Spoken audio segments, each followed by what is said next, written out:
દર્શક મિત્રો, આપ જોઈ રહ્યા છો સોચ ન્યૂઝ। હવે જોઈએ આજના મુખ્ય સમાચાર।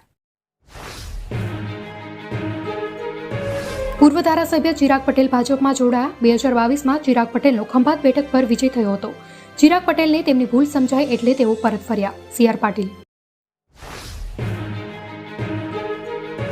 લોકસભા ચૂંટણી પહેલા વડાપ્રધાન મોદીએ કેબિનેટ મંત્રીઓને આપી ચેતવણી।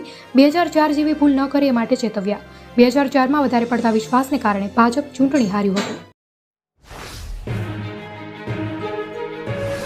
યુપીના મેરઠમાં પાકિસ્તાની એજન્ટ ઝડપાયો। ISI વતી કરતો હતો જાસૂસી। ભારતની ઘણી ગુપ્ત વાતો કઢાવી ગયો। વડોદરા હરણી બોટકાંડના 6 આરોપીઓ હજી પણ પોલીસ પકડથી દૂર। પોલીસ દ્વારા આરોપીઓના ધરપકડના વોરંટ ઇસ્યુ કરાશે।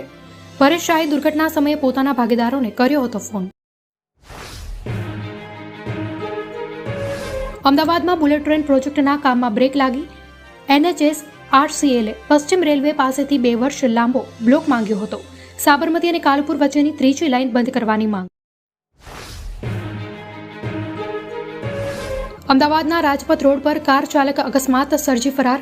જાણીતા ડોક્ટરના દીકરા દ્વારા પૂર ઝડપે કાર ચલાવી સર્જ્યો અકસ્માત। અકસ્માતના કેસમાં પોલીસ સમાધાન કરવા દબાણ કરી રહી હોવાનો આક્ષેપ। રાજ્યના 10 IAS અધિકારીઓને અપાયો વધારાનો ચાર્જ। ખાલી રહેતી વિવિધ 10 જગ્યાઓનો ચાર્જ સોંપાયો। સામાન્ય વહીવટ વિભાગનો આદેશ। સચિવાલયના કર્મચારીઓની માંગ। સપ્તાહમાં કામના દિવસ 6 થી ઘટાડી 5 કરવા માંગ। 5 ડે વીક ઓફ આપવા સચિવાલય ફેડરેશનની માંગ। ઇન્ડિયન ઇન્સ્ટિટ્યૂટ ઓફ મેનેજમેન્ટ અમદાવાદની મોટી જાહેરાત। 2 વર્ષનો ઓનલાઈન MBA ડિગ્રી પ્રોગ્રામ શરૂ કરવાની જાહેરાત। હવે ચાલુ નોકરીમાં કરી શકાશે MBA। IIMએ શરૂ કર્યો ઓનલાઈન કોર્સ। પાન મસાલા તમાકુ બનાવતી કંપની માટે નવો નિયમ। કંપનીઓને પેકિંગ મશીનોની નોંધણી કરાવવી પડશે।